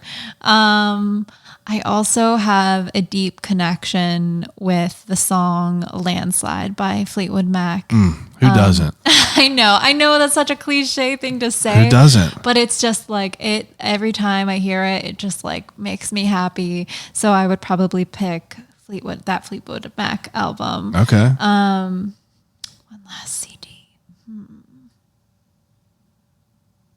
This is so tricky. Okay. this is so probably lame, you're gonna think, but I gotta pick like Taylor Swift because I don't think it's lame. I grew up obviously loving Taylor Swift. I'm a 25-year-old girl from Pennsylvania. Yeah. She grew up like on a Christmas tree farm in Pennsylvania. Yeah, it's like it's easy to gravitate towards that. Yeah. Plus, she's super talented. Yeah. I went fishing this morning, and I was literally singing "We're Never Getting Back Together" just because it's the only day. Just because it was real early, I didn't plug my phone in and put on music, so I had the radio on, and that was playing, and it was just immediately in my head. And I was sitting there fishing, and I was like, I'm just sitting here singing Taylor Swift. And he was like, hey, she's good. You know what I mean? Like, I know. You know, people, she's good. You know, you got to call it as it is. Gets the job done. Gets the job done. For sure. I think I always loved the fact that she like wrote her own songs. And I think like going back to being a storyteller, I think, you know, her roots of country music were the parts where she was able to kind of tell stories in her music. And I really enjoyed the albums that she put out during the pandemic. She's really like changed from just writing about her own experiences and kind of like creating stories. Yeah. And I don't know. I just think that's really fun. And I also met her back in the day. Wow. A part of the whole, you know, when I was sick time in my life. I mean, that's cool though. I know. It was really cool. Yeah, that's cool. Now in moments like that, are you just like kind of like you don't know what to do? You don't know what to say? Yeah, for sure. I mean, I don't know what you don't have that much time to talk, you know, when you go backstage and do all of that. You know, they're being nice and they're doing great things for people, but it's like in that period of time, like I met Joe Rogan one time. Yeah. Same way. It's just like, I don't know what to say. You know, I want to shake your hand, take a picture. All right, let's go. Yeah, good enough. You know? Right. Yeah, it's great. Let's hope I don't blink. It's like, I'll remember this the rest of my life. You're going to forget it immediately. Exactly. It was special because it was the day after my last day of radiation treatment. Yeah. When I had met her. So yeah, let's say Taylor Swift because she's got a good special time in my life. I like that. That's a good answer. Okay, so I got 3 more questions for you. These ones are a little bit easier. Okay. So the third to last question is the death row meal. So the death row meal is, you know, you ever read them articles where people get put to death and they get their last meal, whatever they want. So if you could, you know, entertain me with a appetizer, a main course, and a dessert. It doesn't have to be from one restaurant. It doesn't have to be from a restaurant. It could be something, you know, a relative makes, anything. Okay. Yikes. This is where I should have prepared. Okay, I'm going to move out of order. That's all right. So my main dish has to be, because I am American-Italian, if you can't tell by my name, Francesca Dabecco, or my features, it's got to be my mom's red sauce. Oh, wow. I mean, can't beat it. It's literally, comfort in a bowl. Yeah, it's got to be that. Okay. Dessert. You know what's funny? I have such a sweet tooth, and I can't even think right now. It's because it's too much. I have a big sweet tooth. It's like I don't know what I would pick last because a million things go into my head. Crepes are in my head. Ice cream's in my head. You know, donuts, baked goods. How could you possibly narrow it down? I think as of recently, though, it's been the zebra cakes made by Mediterra Bakery. They make those. They make okay, I'm putting everyone on this. See? Perfect example. Oh my gosh. Mediterra Bakery I think that they're the elite. Yeah. You know, I think that they're killing it, but they have a zebra cake that is the greatest baked good I've ever eaten in my entire life. It's huge. It's like the size of this coaster, but they are unreal. It's moist. It's not too sweet. It doesn't taste like fake. It is just breathtaking. That sounds amazing. I'm going to hit that up as soon as I can. And my sister used to love zebra cakes growing up. Oh, so, yeah. I will this is definitely a million have to get that times for her. better than that. Like I loved a zebra cake too, but once I saw this, I was like, I'm going to get one of them. They make ho-hos too. I'm not as keen to them, but the zebra cake is like absolutely ridiculous. Mikey and Big Bob were having a discussion, like during the pandemic, they were doing like their list of like, top 5 baked goods.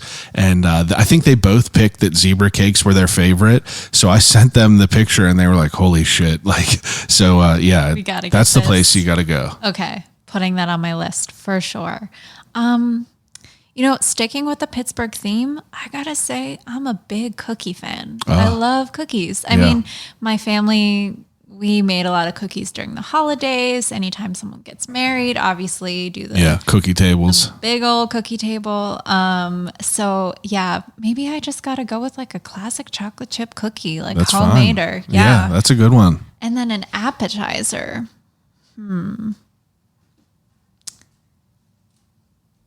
I've been enjoying salads a lot, like house salads. Yeah, that sounds really good. But I'm thinking about the meal before I die. Yeah, that's a good point. A bloomin' onion. Oh, damn. Now, all of a sudden, I'm getting super hungry. Yeah. This is so hard because it has changed throughout my life. I became a vegetarian 5-ish years ago. Yeah. So, okay. All right. I love dumplings, like Asian dumplings, amazing. Like the Korean version that we make. They're called mandu. Yeah. Filled with veggies, and we make it with tofu, green onions and all of that. Yeah. I love dumplings. That's a good one. Yeah. That's an appetizer, right? That's Absolutely. a meal, an appetizer. It could be anything. Have you ever familiar with Golden Pig in Cecil? Yes. We've been there. Amazing. Actually, when I said earlier about Bebe's being very close to what his mom makes, that's true. But Golden Pig is a really good spot to get authentic Korean food. Absolutely authentic. Yeah. If you're going in there, you're getting cooked for in, a home kitchen of those people. Great people. Absolutely. Okay. Second to last question, the most important question, probably the most telling. If you're getting ready to go on a road trip and you could go into a gas station and you can get one snack, what would it be? What's your go-to snack? This is so hard. I can't even think the last You don't have time like a go-to? I don't really go into gas stations that often. Yeah, I guess so. That makes sense. Cheez-Its. Cheez-Its. That's a great answer. Go. Nailed one. That's a great answer. Yes. Okay, and the last question that I ask everyone is, if you could have a conversation with anyone alive or dead, who would it be and why? Sorry if that's a heavy one for you. It is heavy. It's a hard question. It's really hard. But to be fair, the answer doesn't always have to be crazy. I've had people say Randy Marsh, from South Park. I've had people say, someone said Neanderthal, like someone said, Yeah. It's all kinds of cool answers. I think the unique thing is that as far as people who are living, you and I both have the opportunity with a platform to reach out and possibly talk to that person if we could. Absolutely. If we could nail them down, you could talk to anyone. I say as far as someone who has passed away, kind of going with what I talked about earlier, one of my favorite stories that I wrote, I would love to talk to Rachel Carson and talk about what she thought about Pittsburgh back then and how it was different than it is now and how we can carry on her legacy in our city, that shapes the future about caring and preserving our rivers and our Appalachian mountains. And, I think that's really important. So probably that, or, maybe my grandmother. I was 10 when she passed away, and she was very, I guess you could say, kind of psychic. Yeah. I know that's some woo-woo stuff. Not a lot of people That's all right. I've talked to a medium on here. Oh, cool. Yeah. Yeah. My grandma used to read cards, and she was very much like an empath. Yes. Yeah. And she would be like, "Can you get that?" And then the phone would ring, kind of thing. Oh wow. So yeah, that's crazy. Yeah, she knew.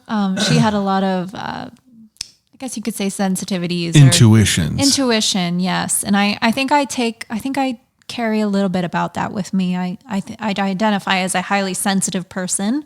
I think a part of what makes me a good storyteller is that I really like listen and engage with the energy. Yeah. And I tend to ride the energy of a room. So I'd love to talk to her and kind of get some advice from her, or just talk to her more, because I was never of an age where I could ask her about those things. So yeah, probably my grandma. That's how I feel about our grandfather. He passed away whenever I was too young to really appreciate, the time I had with him. Mm-hmm. So that's a good answer. But I appreciate you sitting down and talking to me about everything you do. I think we had a great conversation.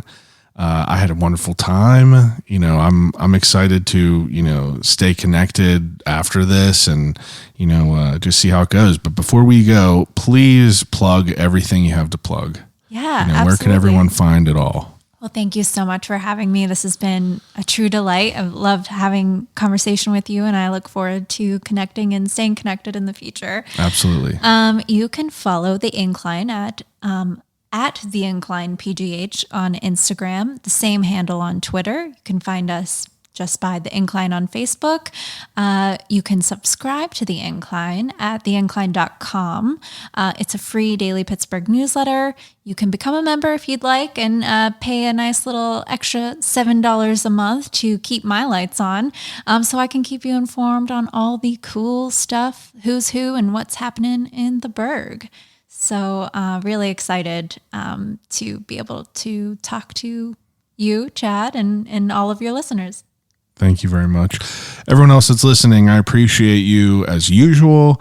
I hope you enjoyed the episode. Another great talk with a very interesting person in our city. And just like today, next week, and the week after, we will be having interesting people that are doing cool things that everyone should know about. But before we go, I am nominated for the best podcast in the city under Pittsburgh City Paper, and the voting is until the end of August. So if you enjoy the podcast, slide on over there to Pittsburgh City Paper, or you could go to I'll Call You Right Back and click the link in the bio and vote for me, and I would appreciate it very much. But thanks for listening, and I'll call you right back.